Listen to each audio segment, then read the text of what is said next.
Jai Hind students, I welcome you all in your GK class. Students, today we are going to start our new chapter, that is Amazing Landmarks of the World. Okay, now tell me one thing. What are landmarks? Can anybody give me the answer? What are landmarks? Okay, I will tell you what are landmarks. Landmark means an object or feature of a landscape or town that is easily seen or recognized from a distance, especially one that enables someone to establish their location. Means आप ऐसे समझिए कि landmark क्या होता है. Suppose आप एक अलग टाउन में रहते हैं और आप अपने किसी रिलेटिव के घर दूसरे टाउन में जाते हैं सपोज, तो वहां क्या होता है, आपको इजीली अगर घर नहीं मिलता तो आप लोग क्या पूछते हैं कि आपके आसपास क्या चीज है. That is called landmark. जैसे किसी कोई कहता है कि मेरा घर के पास एक पार्क है या मेरे घर के पास एक मंदिर है.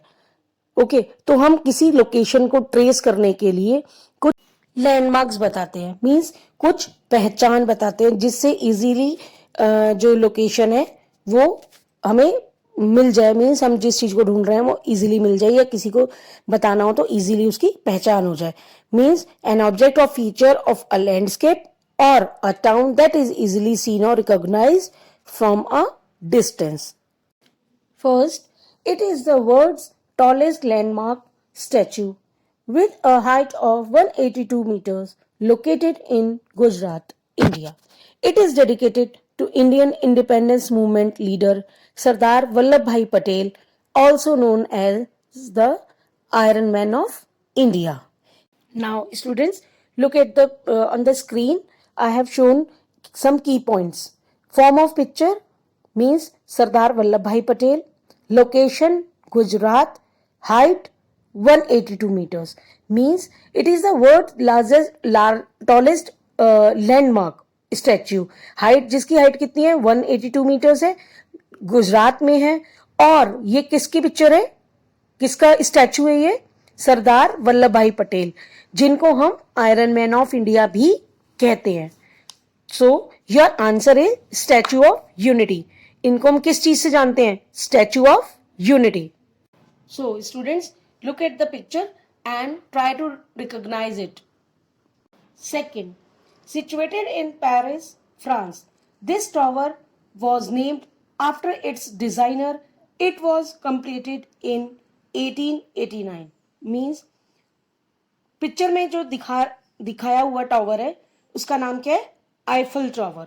और इसका नाम आईफल क्यों है, क्योंकि इसका जो डिजाइनर था, जो इसका इंजीनियर था, उसका नाम था गुस्ताव आईफल.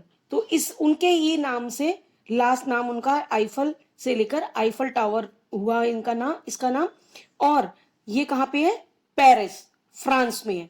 और इसको ये कंप्लीट हुआ 1889 में.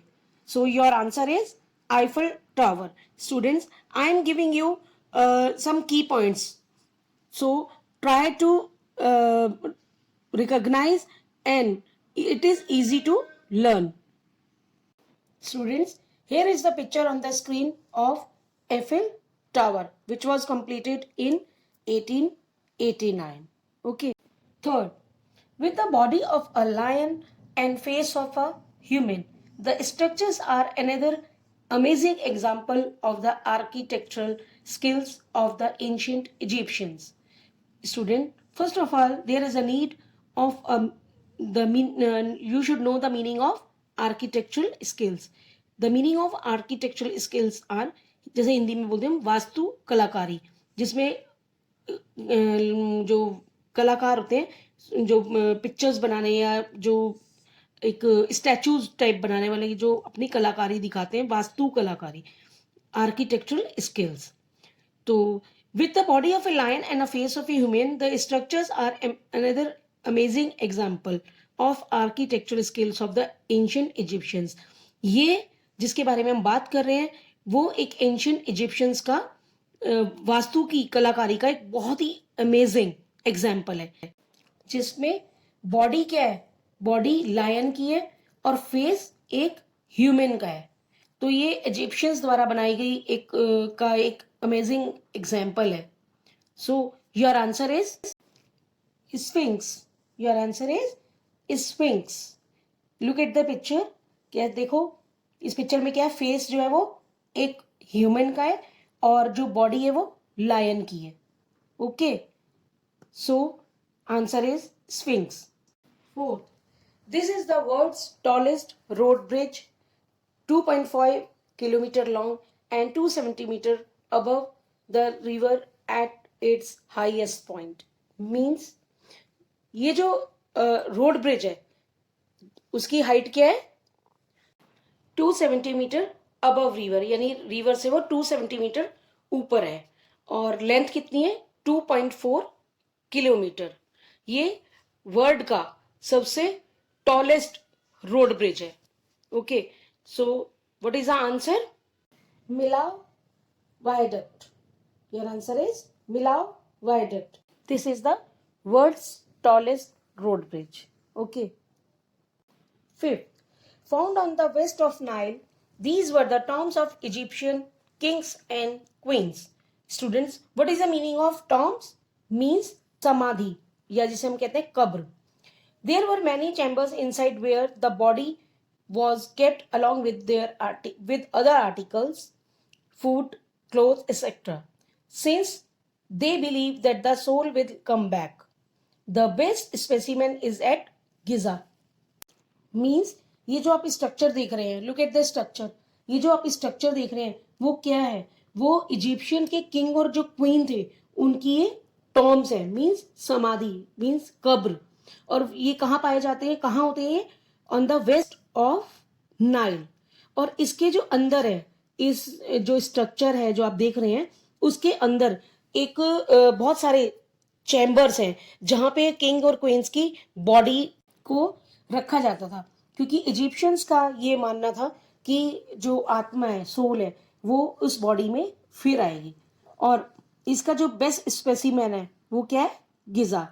सो योर आंसर इज, क्या है ये आंसर में, पिरामिड ऑफ इजिप्ट. इनको हम क्या बोलते हैं, pyramids, pyramids of Egypt. Sixth, the first stadium in the world and one of the largest structures on earth to fully change its color outside.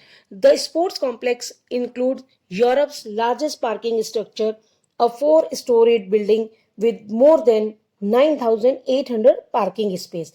Means जिसके बारे में हम बात कर रहे हैं, ये एक बहुत बड़ा स्टेडियम है, वर्ल्ड का सबसे बड़ा stadium, first stadium in the world. और ये बड़ा, उसका जो स्ट्रक्चर है वो बहुत ही बड़ा है और जो अंदर से बिल्कुल जिसका कलर जो है अलग, बिल्कुल चेंज है.